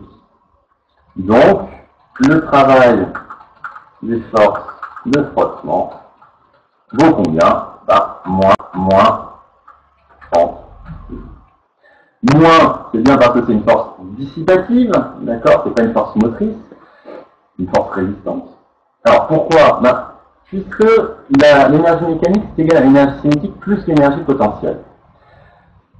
Si tu fais Tu regardes la variation de l'énergie mécanique, ce sera égal à la variation de l'énergie cinétique plus la variation de l'énergie potentielle. Comme ton énergie potentielle ne varie pas, delta EP est égal à 0. Donc forcément, la variation d'énergie mécanique est égale à la variation d'énergie cinétique. Et comme à la première question, on a calculé cette variation d'énergie cinétique, et comme d'après le théorème de l'énergie mécanique, la variation d'énergie mécanique est égale à la somme des travaux des forces non conservatives, et bien là, on retrouve directement le travail des forces conservatives, des forces de force. Voilà pour cet exercice.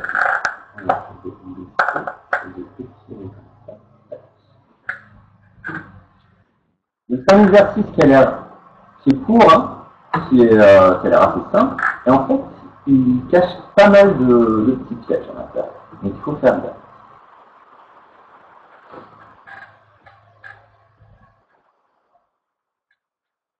Alors après, on aura l'exercice 15. Là, pas dans le cas.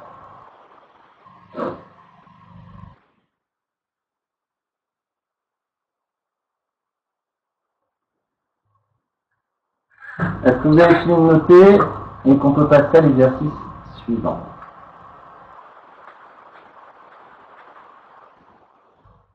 Pas de souci. Par contre, je vais reprendre le tableau classique créé parce que sinon c'est trop compliqué. Il y a trop de formules. Et là, c'est pas pratique.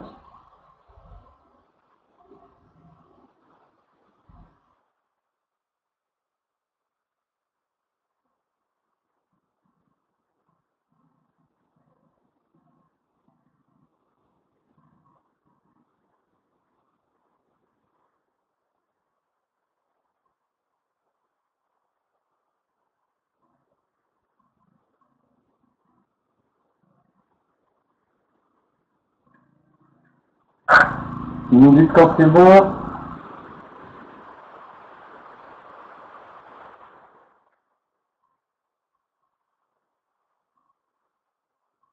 Mais t'es lent, Quentin, tu es lent.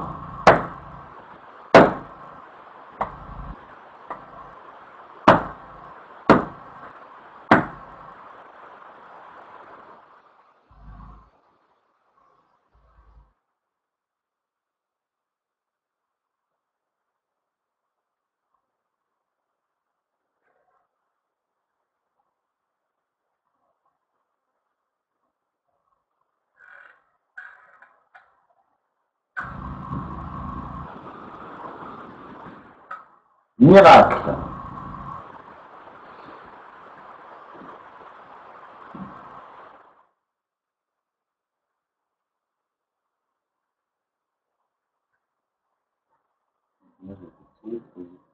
Bon, j'ai besoin.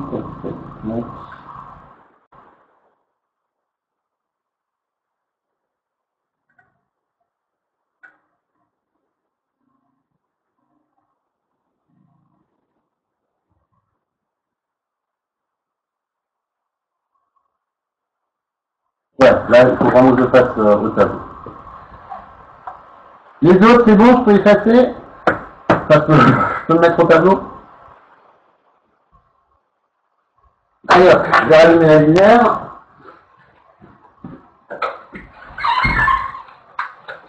Je vais aller haut parce que sinon, moi, je m'étouffe dans cette feuille. Alors, ça, je vais me ramener.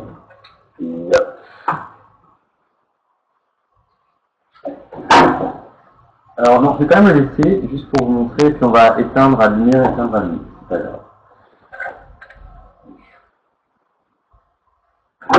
Parce qu'il y a pas mal de docs en fait que je voudrais que vous regardiez avec moi, donc je vous dis l'exercice. Voilà, il ne sont pas d'exercice. Donc, on va voir. Au point de... Alors là, je pense que vous ne voyez rien.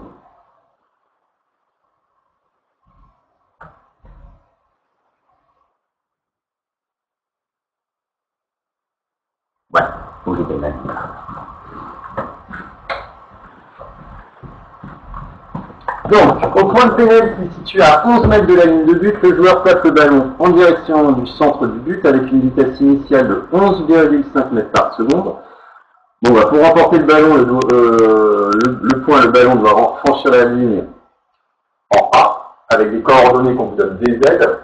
La référence de l'énergie potentielle de pesanteur est prise à l'origine du repère. Ça, on va voir sur un graphique en fait à quoi ça correspond.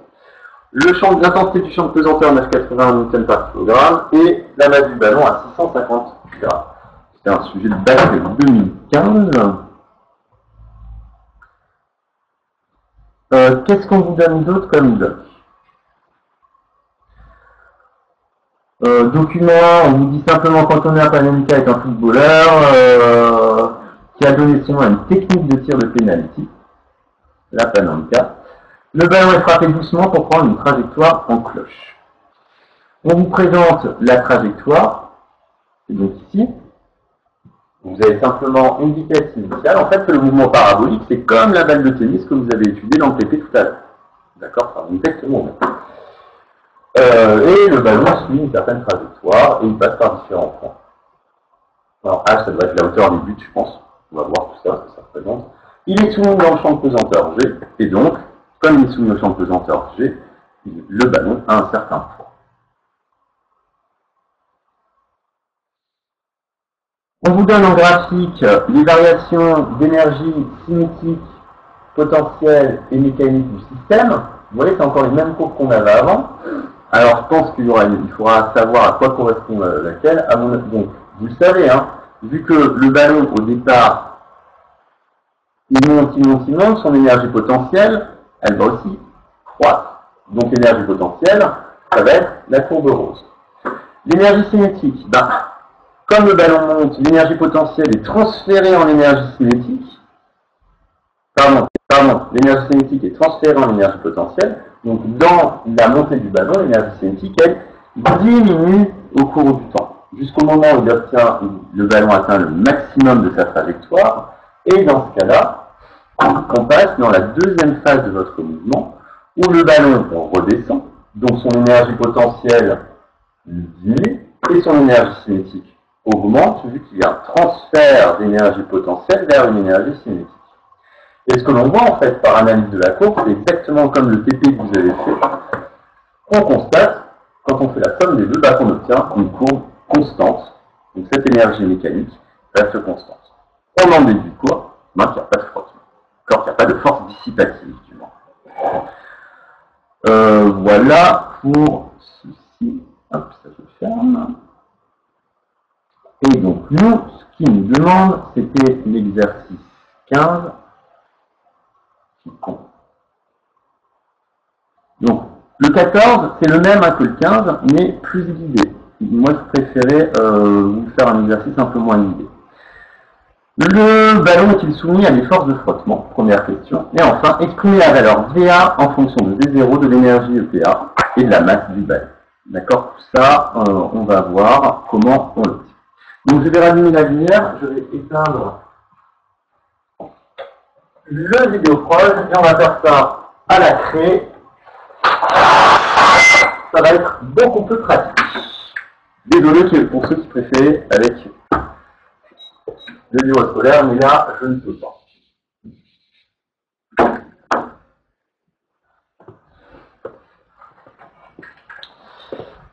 Donc on en est au 15 page 300.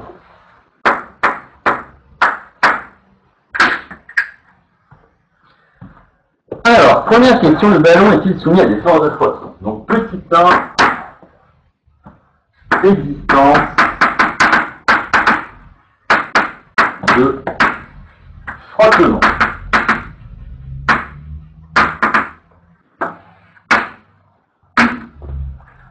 Alors ça, on a déjà répondu. Est-ce qu'il y a des frottements? Oui ou non?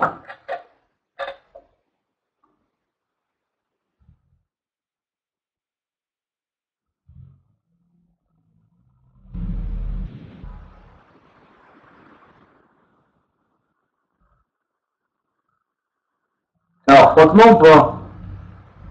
Et pourquoi?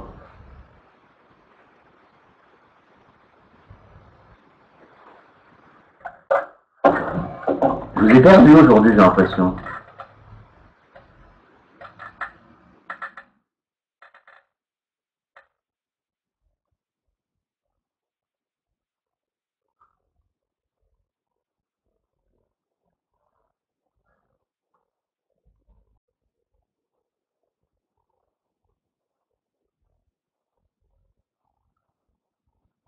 Bah alors, est-ce qu'elle est frottant ou pas alors? Monsieur Marel, répondez.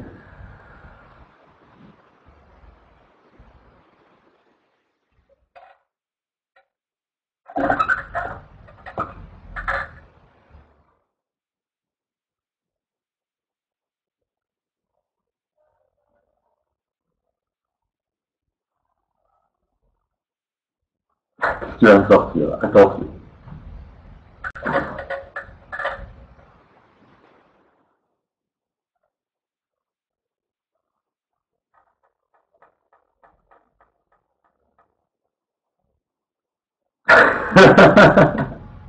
J'en peux plus. Donc, d'après le graphique, donc c'est le document d'après le document 3.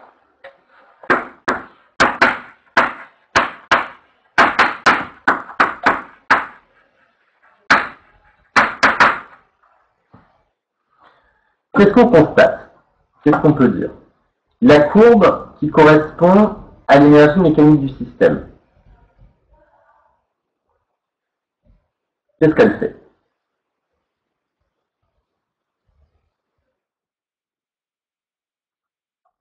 On constate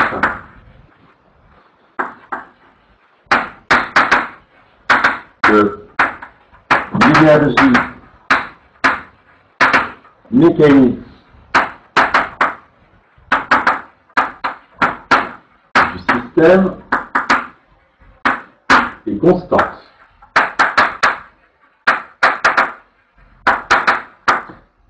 Le point, on prend entre parenthèses, droite, horizontale, la courbe 1, c'est la courbe 1, courbe 1, droite, horizontale.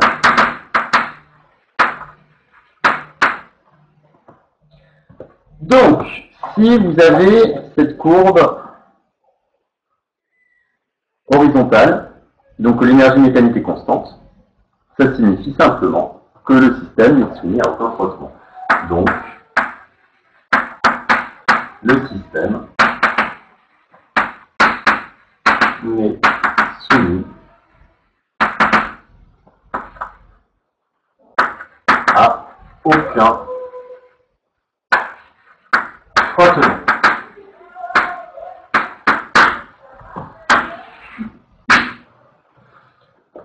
Voilà pour celui-là.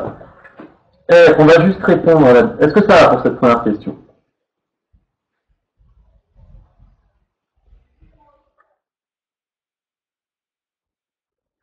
Donc maintenant, ce qu'on vous demande, c'est d'exprimer la valeur VA.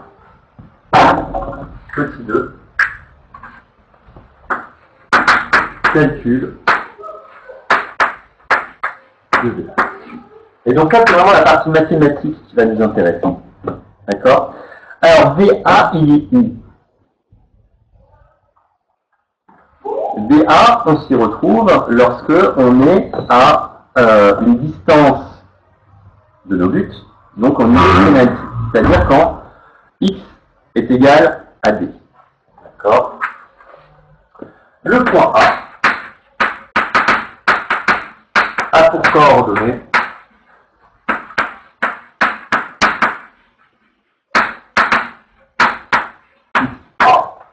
donc qui vaut D. Et YA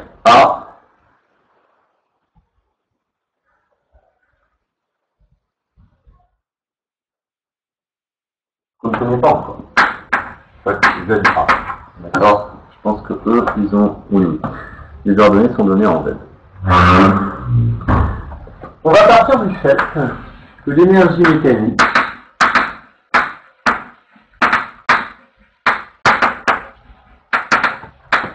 se conserve. C'est bien ce qu'on a vu à la première question. Il n'y a pas de force dissipative, donc l'énergie mécanique se conserve, c'est-à-dire que delta EN est égal à 0. La variation est nulle. Et donc ce que l'on peut faire, c'est potentiel pour deux points particuliers dont on connaît tout ce qu'on a.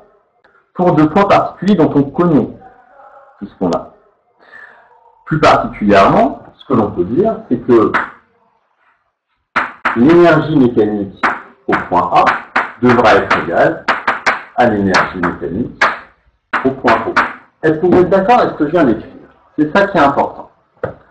Si l'énergie mécanique se conserve, sa variation est nulle. Donc je peux dire qu'en deux points de ma trajectoire de mon système, l'énergie mécanique sera la même. Est-ce que ça c'est clair? Ok. Donc maintenant, je n'ai plus qu'à exprimer cette énergie mécanique en termes d'énergie cinétique et d'énergie potentielle. Donc je peux dire que c'est égal à l'énergie cinétique au point A, plus l'énergie potentielle de pesanteur au point A, et c'est égal à l'énergie cinétique au point O, plus l'énergie potentielle de pesanteur au point O. Et là maintenant c'est facile. Tout ce qu'on a à faire, c'est simplement dire que là on a 1 demi de M VA carré, plus le PPA. Non, regarde. Celui-là, on l'a pas encore. Bon, on la laisse. Puisqu'en plus, on veut l'exprimer en fonction de l'EPPA. L'énergie cinétique en haut. Là, on connaît la vitesse initiale à laquelle on a lancé le système. 1 demi de M V0 carré. Et que vaut EPP 0, d'après notre énoncé, en regardant la courbe 3 du document 3. L'énergie potentielle de départ, le ballon est au sol, donc, qu'est-ce que vous pouvez dire sur son énergie potentielle de pesanteur quand on prend justement l'origine des potentiels au niveau du sol?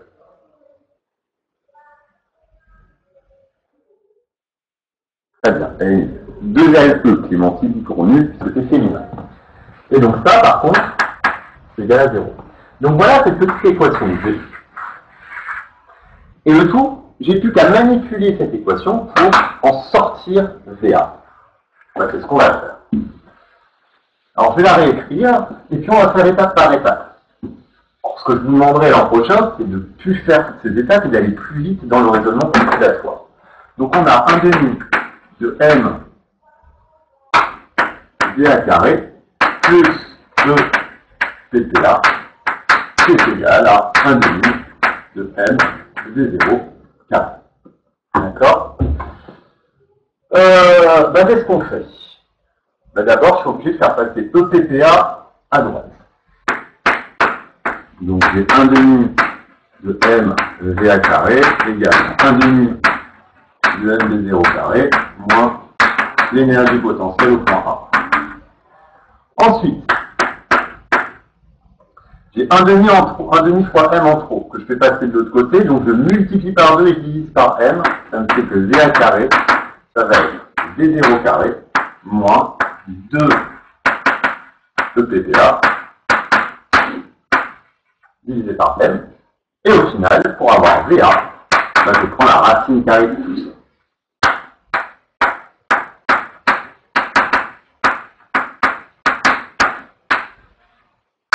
Voilà l'expression de ma vitesse au point A en fonction des données du système.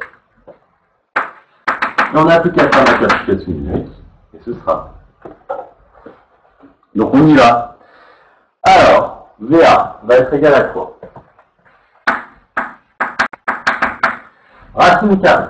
V0 au carré. Donc on nous donne V0 à 11,5 mètres par seconde. Donc 11,5 au carré, moins 2. Comment est-ce que je trouve l'énergie potentielle au point A? Et bien ça c'est facile, puisque j'ai la coordonnée en X du point A. Je sais que ça se situe à D est égal, c'était écrit quelque part, 11 mètres. Donc sur la courbe du document 3, je me place à 11 mètres et je peux lire quelle est la valeur de l'énergie potentielle en 3. D'accord? Et on trouve 12,5 à peu près. Donc ça, c'est ma lecture sur la courbe. Et le tout divisé par M qui vaut 650 grammes, qu'il ne faut pas oublier de convertir en kilogrammes. Et on trouve une vitesse de 9,7. Il manque un chiffre significatif. Alors on y va.